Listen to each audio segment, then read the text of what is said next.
Well, welcome to the Post Sunday app. We're glad you joined us today for this video. Last Sunday was Sanctity of Life Sunday. Yeah. So always a kind of a special Sunday It in the life is, of our yeah, church. very special. And you preached on Psalm 127, God and the Children at Bethany Community Church. Yeah.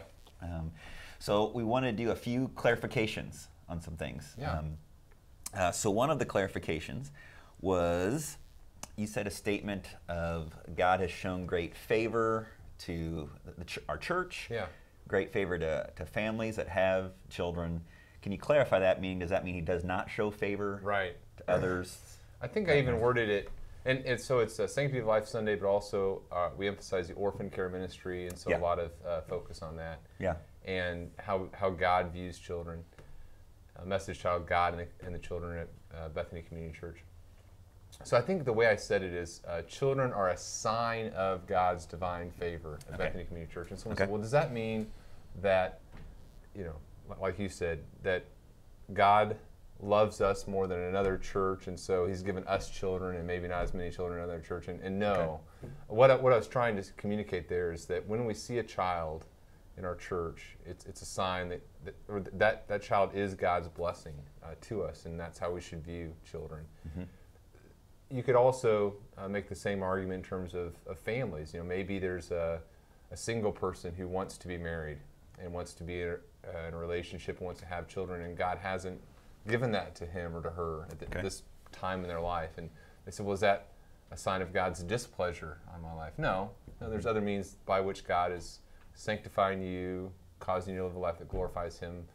A childless couple, is that a sign of God's disfavor? No. But whenever we encounter a child in a home, in a community of faith, we say, wow, God has blessed us with that child. And I think most people, even the person that asked me the question about that, understood I was saying that, but just wanted to hear me say it, I think. So yeah. I'm going to say that. Yeah. Okay, good clarity there.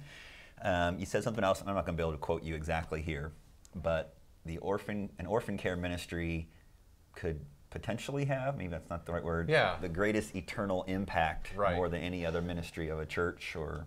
Yeah, and so what I wanted to be very clear with there is I'm not saying that the church exists for social ministries. The church doesn't exist ultimately to even physically care for the needs of the orphan. We're called to do that, but we're called to do that because there's an overarching purpose of the church, to glorify God as we proclaim Jesus Christ as Lord, prepare people to worship him forever. And one of the ways we proclaim Christ is as we proclaim the gospel, we meet the physical needs and the spiritual, emotional needs of the orphan. And what I believe, as I look at that video that we showed on Sunday, I believe that there's perhaps no other ministry context in which we're doing that proclaiming and preparing, that we're going to see fruits on into eternity.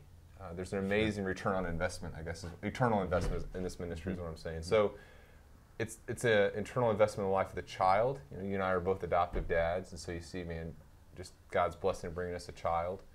But also the biological children in our family. You think about the eternal impact on them, understanding the gospel in a different way or in a more full way, and understanding what it means to care for others. And anything about the eternal impact on the life of the church, even those who haven't adopted or been involved in mission trips, or just what they're seeing, their commitment to other people. I just think the eternal impact of that ministry in our lives is very profound, and maybe for me personally, and again, maybe I'm wording this the wrong way still, but there's probably no greater ministry that I think is going to, at the end of my life, that is going to have a greater legacy in the lives of others. Yeah, and it does come down just the time spent. My family could share Christ with a child that lives somewhere else and try to disciple that child and care for that child. Maybe they come to our church, or maybe they don't.